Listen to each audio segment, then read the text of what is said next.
So what are the techniques used for cracking? Well, there's several of them. First of all, you've heard me use the phrase a dictionary attack, or that there's a dictionary out there. Dictionary attacks are definitely one of the most common ways that we can go after passwords, but we can also use brute force attacks. Another type of technique that we can use is going to be what they refer to as a syllable attack. And we'll talk about each one of these here in just a second. I just want to show you some of the different techniques, which also would include a hybrid attack. I bet you can't figure out what that's going to do. It's a hybrid of something, yeah. And then, of course, we also have what they refer to as rule-based attacks. And this is going to reflect back on what we learned in previous courses.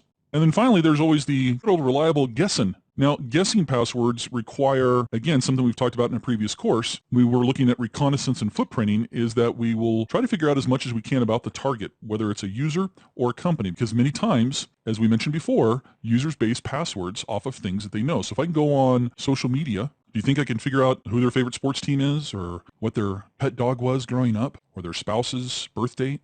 Again, we share way too much information. But let's start with the dictionary attacks. Dictionary attacks, exactly what they sound like. We're going to have files that we can go and download off of the internet, as well as you can create your own if you want, I guess, that are just text documents of words. And when I say words in a dictionary attack, I mean I can find a dictionary based off different languages, whether it's English, French, German, Russian, Klingon. So do you understand what I'm saying when I say don't make a password based off of any real word? And your response should be, Jiaj. Okay, my Trekkiness just came out, didn't it? We also have dictionaries based off of subjects. Yep, I've got a dictionary out there that has medical terms in it. Historical accounts, historical places, characters. Characters not only in books, their names, but maybe something specific to the book itself, like a catchphrase. Characters would also include movie characters. I've got a dictionary that's just filled with names from J.R.R. Tolkien's Lord of the Rings series. I've got a dictionary of famous people's names, movie stars, again, historical famous people, locations, events. So don't think you're getting tricky just because you're using a password that may not be a traditional password because you're basing it off of a real word. Please, please, folks, don't do that. And don't think that for a second, I'll just put it in backwards. Well, any password cracking tool out there that's worth its weight in salt will do what they refer to as string manipulation, where it'll take the word and try it in different combinations or reversing it. So again, you're not tricking me. Now let's talk about brute force attacks. Listen to me now, hear me later, understanding next week. Brute force attacks do take longer. Okay, I can't do that all the way. Sorry, guys. Man, that's a good-looking guy, isn't it? Huh? Think I've been hitting the roids.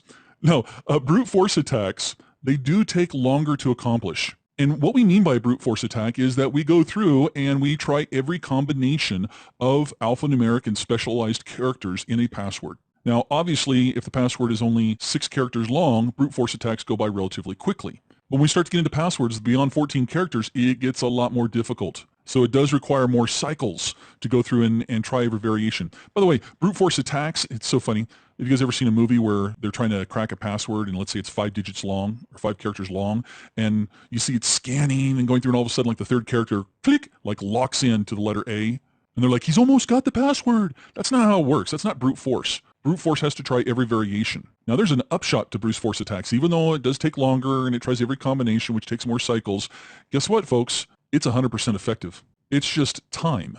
And again, I go back and mention what we've talked about previously when it comes to time. Who has time? The attackers. We also have those syllable attacks. Now, with the syllable attack, what we do is we take a password. In this case here, we'll say the password is pass. And we go through and we do a combination of a dictionary and a brute force. And we try every possible arrangement of every entry in the dictionary.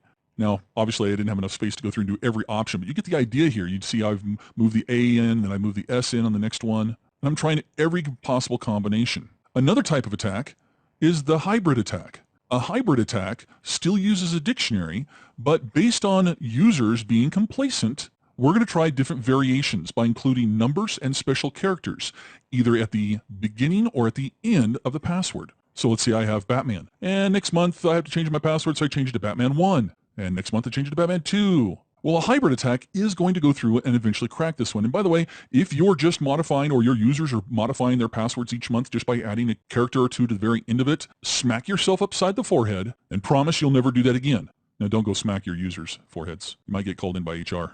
We also have rule-based attacks. What do you mean by rule-based, Dale? Well, remember enumeration? If you're not familiar with it, you need to go back and watch that course. But with enumeration, we can go through and use the rules that we've discovered, like we require users to have at least an 8-character password. I'm going to use those against you.